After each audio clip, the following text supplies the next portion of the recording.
Hello, hello. Welcome and thank you for joining me here at the Wudang Mountain.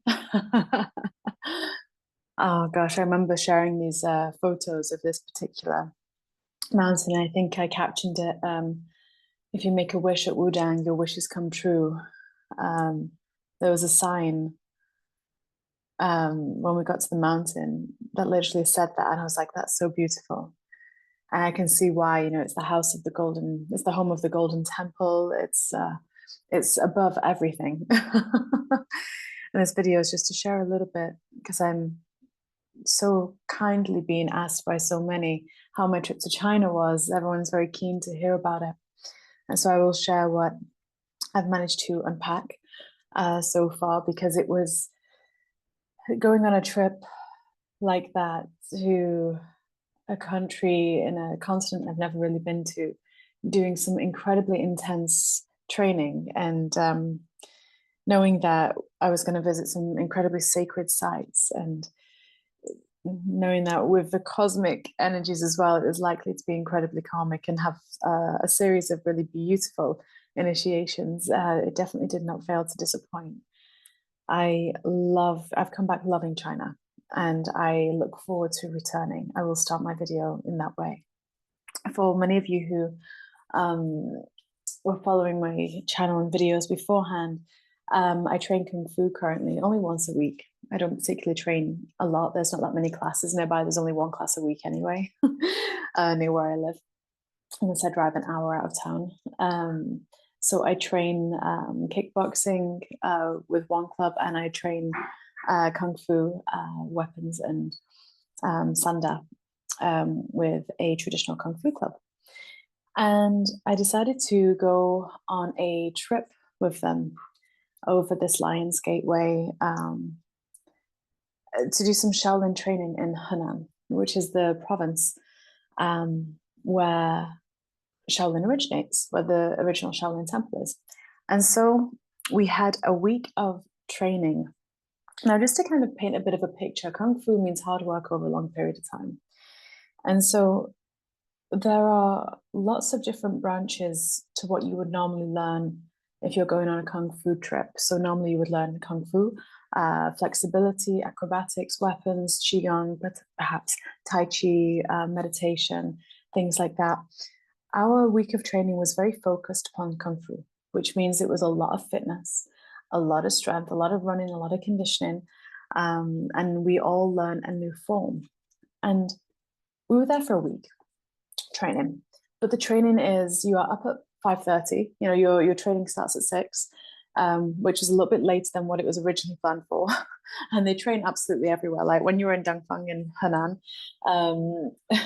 so there's a very loud noise out the window. I might just close my window if it gets too loud. One of my lovely neighbors is building a house, and he's doing such a great job. I'm so excited for him. It's looking amazing. Anyway, tangent over. In Dangfang in Henan, which is where we were, you can walk down the street and there are like kids from the local Shaolin schools, practicing their chain whip, practicing literally with a full-blown Indiana Jones whip, like practicing their form in the middle of the street. It's every shop sells weapons, every shop has Kung Fu gear. There are lots and lots of traditional Kung Fu schools there, and we trained at mostly at a place called Shaolong, which is Little Dragon traditional Kung Fu school. It has 10,000 students, and it was really incredible to see these young kids with such discipline, such regimen, such devotion to transforming the temple, the body that they are in. We met like a 10-year-old at one point who he was just wandering around on his own. But this 10-year-old, he looked about 5. He was tiny. And he's like just there, just chilling, doing acrobatics, just like doing aerials and cartwheels and flips and stuff like that, just, in his spare time. You're just kind of going, wow. So yeah, have a little look through my posts to have a look at some of the videos of the kids training Shaolin there. But when we were training, the majority of it, if not all of it, was a lot of running. Like we're training 8 to 10 hours a day, a lot of running, a lot of frog jumps, a lot of squats. By day 2, I couldn't walk. And so it really brings the new concept of mind over matter as well, because like when you're walking down the hill to get to your training session and your legs are so seized up that that your knees are buckling, it really brings you to face your ego. It brings you to face your what's actually important. It brings you to kind of go, am I really tired, or can I tell my body that it's okay? And I think in the Western world, we are so used to having excuses for everything that we actually limit ourselves more than we realize. And it's very evident when you do a type of training like this, where you can't have an excuse. Shifu doesn't care if you have an excuse. They'll just tell you to do it anyway, and you're expected to do it. Doesn't matter if you're tired, you're gonna have to get up at 5 o'clock in the morning and get to training. Doesn't matter if you're if you're not hungry, you're going to eat when it's time to eat, because you're not going to get another chance to eat. And the food was delicious. I'm just going to say that. The food was exquisite. But the first week really showed me how much I underestimated my body and its capacity to regenerate, to generate its own energy, to be stronger than ever before. I actually went with a little bit, I didn't have an injury, but I went with a quite a sore part of the body. And it's so funny because I came back from the chiropractor after having needed the chiropractor every week in England. I came back from this trip and he was like checking my body out, and he was like, he did a few little adjustments, but he was just like, oh my God, your body's like really good. I'm like, yeah, it's really funny what happens when you're actually getting a proper warm up, when you're actually pushing past where your body thinks it can be. Like my lungs really rebirthed themselves. I hacked up so much. I hacked up so much liquid from my lungs. Because you're training in blinding heat as well. It was like 30 or 40 degrees. And you're training outside in broad daylight. Like literally 5 minutes into it, it's like you've just jumped in a bath, and but it's great. I mean, I'd do it all over again. I can see myself going back and doing more training. I might not do it with in the same format. I might do it in a different way. I'll go to a different school. I'll try some different things out. I'll do it on my own accord. So I can have a little bit more of, so I can do what I want to do. But it was really a very powerful experience to recognize the machine that we're here in, the vehicle we're here in. We're not using it to the capacity that we can be. And in the Western world, we stop at the slightest bit of pain. When you want to start to realize that there's good pain, pain that is you literally rebirthing yourself. And there's also this bad pain, which means, yes, stop and rest. But most of us stop at the good pain. And the bad pain develops because we're not using our body. And it's really fascinating to kind of have that comparison. So yeah, I've come back and I'm like, I wanted to get up at 6 o'clock in the morning and go and train in the Waitrose car park. I'm like, oh, there's a car park, I can train there. And it's funny because I'm like, every day I'm like, before a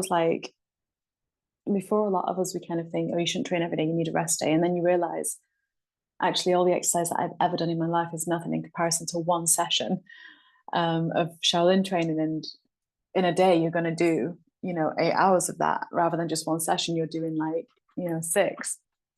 So it's fascinating because your mindset completely shifts. But that's just on a physical level. Then, I mean, that's all energetic as well, because, as we know, the mind creates the body is built of the subconscious mind. So, as you're doing all that exercise, as you're moving all that chi, all that energy, you are releasing emotion, you are changing your beliefs, you are bridging your conscious, subconscious, unconscious together. You are creating a very honed and very grounded and very open channel through which to receive what you need to, but in a way that's very, very healthy. So it's fascinating, We climbed 4 mountains.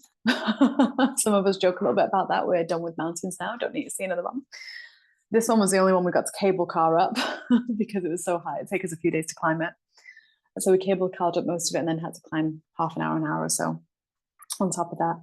But the temples were just phenomenal. It's quite a Buddhist country, right? But it's phenomenal, the energy that you can feel. And I know I'm going to be unpacking it for such a long time. But this is Wudang Mountain. We went up, we went along Xi'an Wall, we went along the Great Wall of China, we went to the Temple of Heaven in Beijing.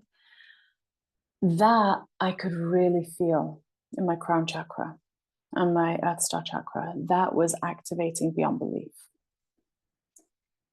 That was incredible.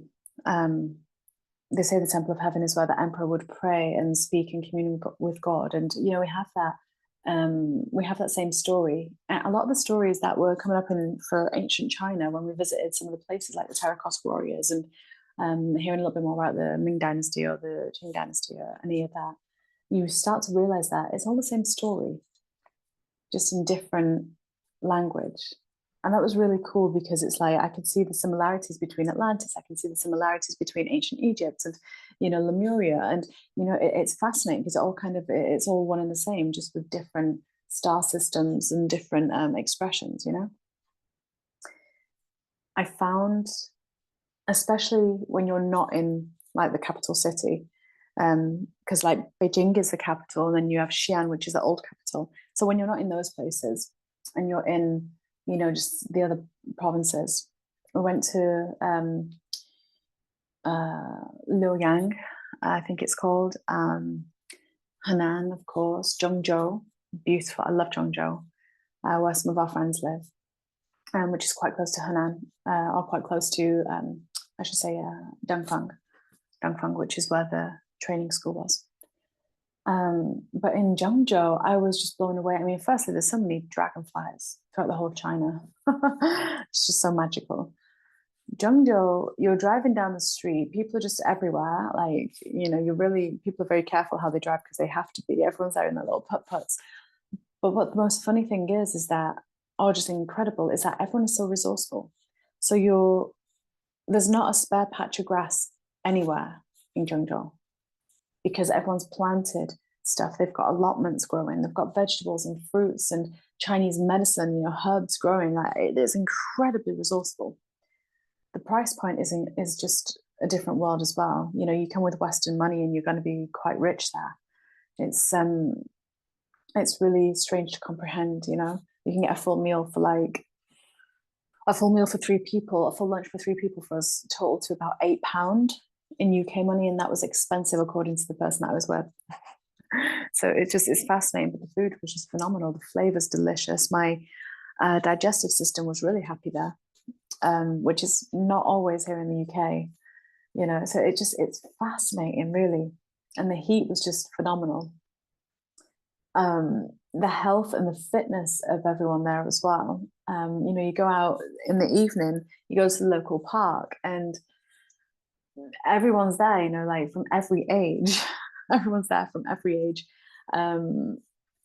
exercising, you know, first thing in the morning, 6 a.m., 5 a.m., doing qigong, hanging off a tree, doing tai chi, in the evening, doing a dance class, doing, you know, exercising in the park, playing table tennis. It's very together. It's very community-based. It was just absolutely phenomenal. We went to White Horse Temple, which was just this incredible space of so many different temples from so many walks of life. It was just beautiful. It really was. Shongshan Mountain, a couple of other mountains that I forget the name of now, but it will come back to me. But the amount of climbing and movement and connection with the land and being in your body and just breathe it. And we spent a lot of time traveling. I will say it's like I'm speaking. I'm not really choosing to speak about the organizers of the trip or the organization of the trip. I'm just speaking about the experience in the country. It is definitely one that I would say, if you've not been, go experience it. Because if you go and do it in the way that you can and just be a tourist, but be a humble tourist, and try to speak a bit of Chinese, try to learn a bit, try to pick up the etiquette and the culture, it's fantastic. I fell in love with the place, and it was very easy to do. If you've never tried some type of martial art before, especially one that's got a very strong foundation like traditional Kung Fu, try it. It will push you past your limits, and it will break the old you, which is oftentimes what we need to birth the new, right? The old you has to die for the new you to come forward. I said the same when I did the Vipassana in June. You know, that was a 10-day meditation retreat. It was Buddhist. It was done at the INC close by here. And that was incredibly challenging, but so rewarding. You know, the old version of you has to die for the new version to come through. And that's such a beautiful thing. I love the tea. Oh my gosh, I drank so much tea there. Didn't drink any coffee apart from one Starbucks that I had, which I was like, I'll keep the Starbucks for the Western world. But yeah, the tea was just fantastic. I brought so much of it home. We got treated to so many Shaolin Kung Fu shows as well. And it's just fantastic what you can do with your energy, with your chi, with your body, with your mind, and various different things. It's just such a different world. It's like you're literally teleporting to a completely different planet, especially when you're focusing the trip in that way. It's just such a different world. And yeah, every movement that you make is meditation. And it just shows how little we're doing, you know, in the Western world, how little we physically do. And how our mindset is just very interesting. That the Chinese medicine over there is just a different level to the allopathic medicine that we have here. And there's a place for both of them in the world, of course, but it's just phenomenal, you know.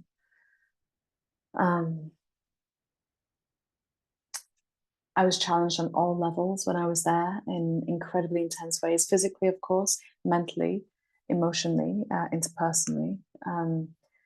You kind of get called to really transcend a lot of the wounds that we have just stored in the body, because the body always remembers anyway. The body always remembers everything you've ever been through. And it's always creating from that point. So when you're moving so much of your energy, you're letting your organs and your body and your subconscious, that is your body, release and regenerate. It's indescribable. It really is. There are so many key codes and activations that I received when I was there, especially when I was on sacred land, but a lot of that sacred land being up the mountain and communing with the Shi of the mountain, you know, with the energy of the mountain. I can't find words for it right now. And I'm still unpacking that on a cellular level, on a DNA level, on an energetic, on a higher self-monadic level. It validated and affirmed a lot of the downloads that I've been getting, a lot of what channels through when I do the direct channeling. And I'm really looking forward to seeing how the direct channeling is going to expand and elaborate even more going forward. So yeah, it's really interesting. Very tangible dimensional shifts occurring, or very tangible and visible to me personally. But at the same time, you're just having a very human experience.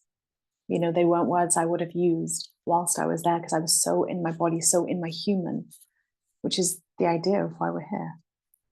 So it was incredible, really indescribable, although I've spent a good nearly 20 minutes trying to describe the experience. I hope that this has helped. I wear here, I actually even wear a bracelet that was from the stone of Wudang Mountain that a guy was carving. Made the most beautiful bracelet, and I was like, mine. Yes, I would love that.